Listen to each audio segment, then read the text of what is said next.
Boa noite, serionautas. Meu nome é Tirzai e este é o canal Minha Série Minha Vida. E eu já vou começar pedindo aquele like de férias, pedindo que, se você caiu aqui e não é inscrito, que se inscreva. E, enfim, comente. E hoje vamos falar do filme que está aí, acabou de ser lançado há poucos dias no Prime Video, o filme sobre o hediondo assassinato cometido por Suzanne Richthofen, Daniel Cravinhos, né? E Christian Cravinhos. Bom, o filme foi lançado no Prime Video, era para ter sido lançado no cinema, mas com a pandemia não pôde acontecer e havia uma expectativa grande para esse lançamento porque o filme estava envolto em polêmicas, já que é um filme que fala sobre este assassinato cruel. Chegaram a falar que a Suzanne Richthofen ia ganhar com direitos autorais, mas, enfim, especulações à parte, e isso não é verdade, obviamente. Tivemos aí finalmente um filme que conta essa história bizarra deste assassinato. E este filme, bom, temos como protagonista, fazendo o papel de Suzane, Carla Dias, uma atriz que eu só conhecia mais de falar do Big Brother e de ouvir dizer que foi da Chiquititas, mas eu confesso que eu não conhecia essa atriz. Temos como é que é o nome dele? Leonardo Bittencourt no papel de Daniel Cravinhos. Temos Vera Zimmermann no papel de Marísia, a mãe de Suzane. Temos Leonardo Medeiros no papel do pai de Suzane, que eu não sei o nome dele, agora não me... Eram os Manfredes, né? Augusto Madeira como pai de Daniel e Christian Cravinhos e Débora Duboc como mãe dos irmãos Cravinhos. Bom, o filme tem uma peculiaridade que, assim, não é um filme só, são dois filmes. E dois filmes, cada um contando a mesma história com versões diferentes. Então, nós temos a menina que matou os pais, que é a versão de Daniel Cravinhos sobre o crime, e Os Meninos que Mataram Meus Pais, que é a versão de Suzanne Richthofen. Então, os dois filmes têm roteiros, tem duração de 1 hora de 80 minutos cada um, né? 1 hora e 20. E não tem sentido você assistir um filme só, você tem que assistir os dois filmes para entender ali o processo. Agora, bom, primeiro eu tô falando dos dados gerais do filme, né? O roteiro é de Ilana, anotei aqui as coisas, tá, gente? Que eu não sei. Ilana Casoy e Rafael Montes, sendo que Ilana Casoy é uma criminóloga que pesquisou por 19 anos este trabalho e acompanhou todo o julgamento. Bom, talvez esse seja o problema, digamos assim, dos filmes. Em primeiro lugar, porque precisamos ter dois filmes para contar essa história? Desnecessário, uma jogada de marketing que, ao meu ver, não tem o menor sentido. Imaginem se esse filme fosse estrear no cinema. Você teria que ir a 2 sessões para assistir esse caso, a primeira versão e a segunda versão. 3 horas, 120, né? 160 minutos. Complicado, né, gente? Então, já começando por essa questão de versão, que bom que foi no streaming, porque provavelmente as pessoas não iam gostar de ficar comprando 2 ingressos de cinema para assistir o filme. Bom, com relação ao roteiro, ruim, gente, muito ruim, um roteiro fraco, fraquíssimo, fraquérrimo. E por que eu atribuo esta fraqueza do roteiro? Por muitos aspectos, pelos problemas que o cinema brasileiro enfrenta, né? Em geral, muito complicado. E o que acontece nesse roteiro? O roteiro é todo baseado nos autos do processo, ou seja, nas versões que Suzane Richthofen e Daniel Cravinhos apresentaram no seu julgamento. E aí o que acontece, gente? É um roteiro que parece buscar uma saída fácil, entre aspas, para contar essa história. Você pega todos os autos do processo e dali você faz as duas versões. Sinceramente, não funcionou. Não funcionou, para mim não funcionou. Ficou realmente uma coisa esquisita. Porque você tem, quando você assiste o filme da Suzane, a versão da Suzane, você fica assim, o que é isso?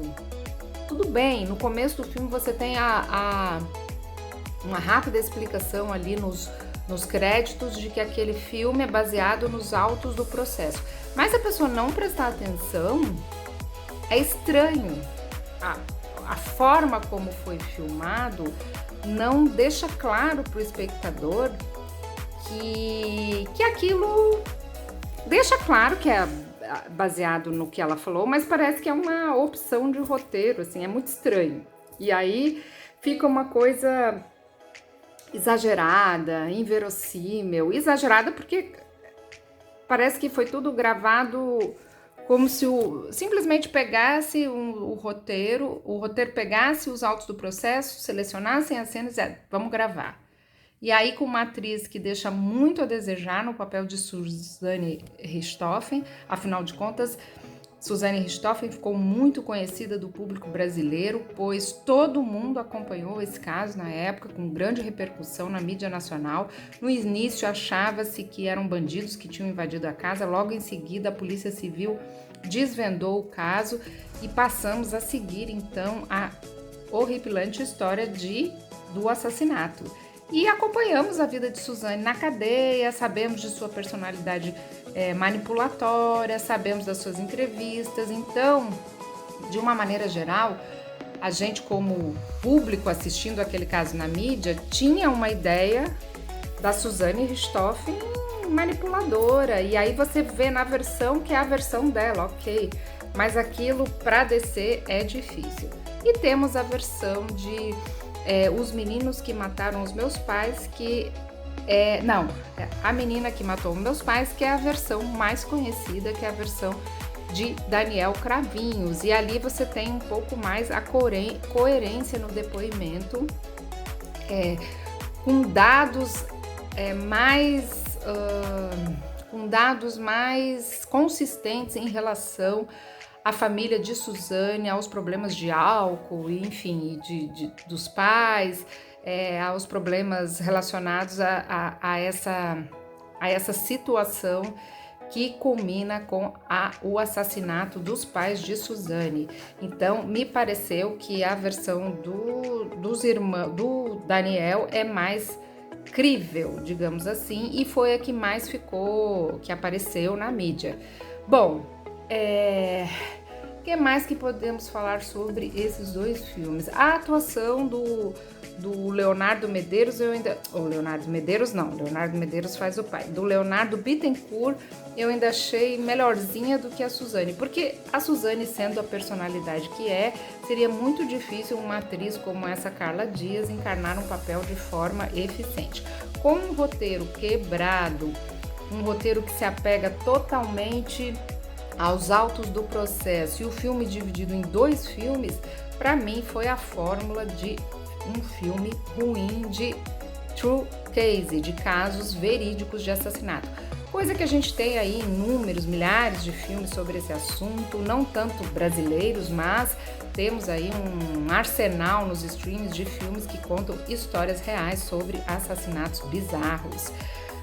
Não recomendo os dois filmes, acho que assim deixaram muito a desejar, mas para quem gosta de casos baseados em fatos reais e pela polêmica que o caso vem cercado sempre de polêmicas, obviamente, porque é uma história realmente assustadora, você pode assistir e quando você vai, não importa a ordem que você assista, eu por acaso assisti a versão da Suzane em primeiro lugar, depois fui para a versão do Daniel Cravinhos, mas não importa a ordem que você assista, a ordem dos autores não altera o produto que foi entregue.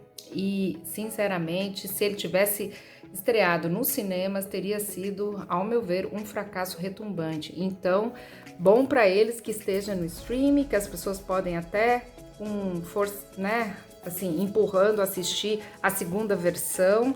E não gostei. Cenas muito, em especial o filme que trata da versão da Suzane, fica uma versão com uma dramaticidade, com ganchos de uma cena para outra que não explicam absolutamente nada sobre essa personalidade narcisista, sobre esta personalidade manipuladora.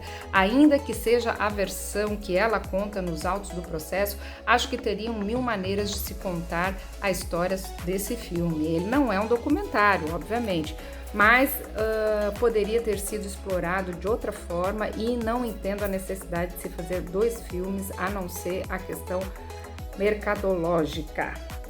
Bom, exemplos de filme, um exemplo de filme ou série que trata desse assunto com versões, temos vários, né? Mas vou falar de uma bem relativamente recente, que é a história de The Affair, que é a história de um escritor que vai com sua esposa para os Hamptons e lá conhece uma garçonete que vai mudar a história da sua vida. E aí toda a série é contada a partir das versões dos personagens, né? A versão do escritor, a versão da garçonete, eu esqueci o nome agora dos personagens, porque faz tempo que eu vi, a própria versão da esposa, e é uma história com um roteiro afiadíssimo que vale muito a pena assistir. Quem não assistiu The Affair, assista.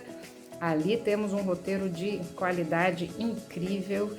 E a minha não dica de hoje é isso, não, porque você não deve assistir ao caso Richthofen duplamente, porque você não deve se aborrecer duplamente com um filme deste assassinato bizarro. Provavelmente a história real é uma junção das 2 histórias, mas o fato é que, como filme, não se sustenta aquela argumentação. Basear-se apenas nos autos do processo ipsis literis, para mim não funcionou, e o pior de tudo, ter que assistir isso em dobradinha, né, gente? Não dá, não gostei. E é isso que eu queria dizer sobre esses 2 filmes, um vídeo rápido de 3 minutos, que não é nada rápido. No sábado teremos live com o nosso querido geosserístico Tiago Dias, onde falaremos de uma série da Netflix bem bacana. Eu ainda vou fazer mais vídeos na semana para dar os detalhes. E é isso, gente, de férias aqui, fazendo esse vídeo para vocês, e estamos juntos. Deem like, comentem se vocês assistiram o filme, comentem o que vocês acharam. Mas se vocês não assistirem e quiserem uma dica, não percam o tempo de vocês assistindo a 2 filmes muito ruins, com atuações para lá de medíocres. Não deu certo, não. A história por si só já tem uma dimensão realmente enorme, mas o filme não funcionou. Ou os filmes, na verdade, né? Então, é isso, gente. Beijo grande e até a próxima.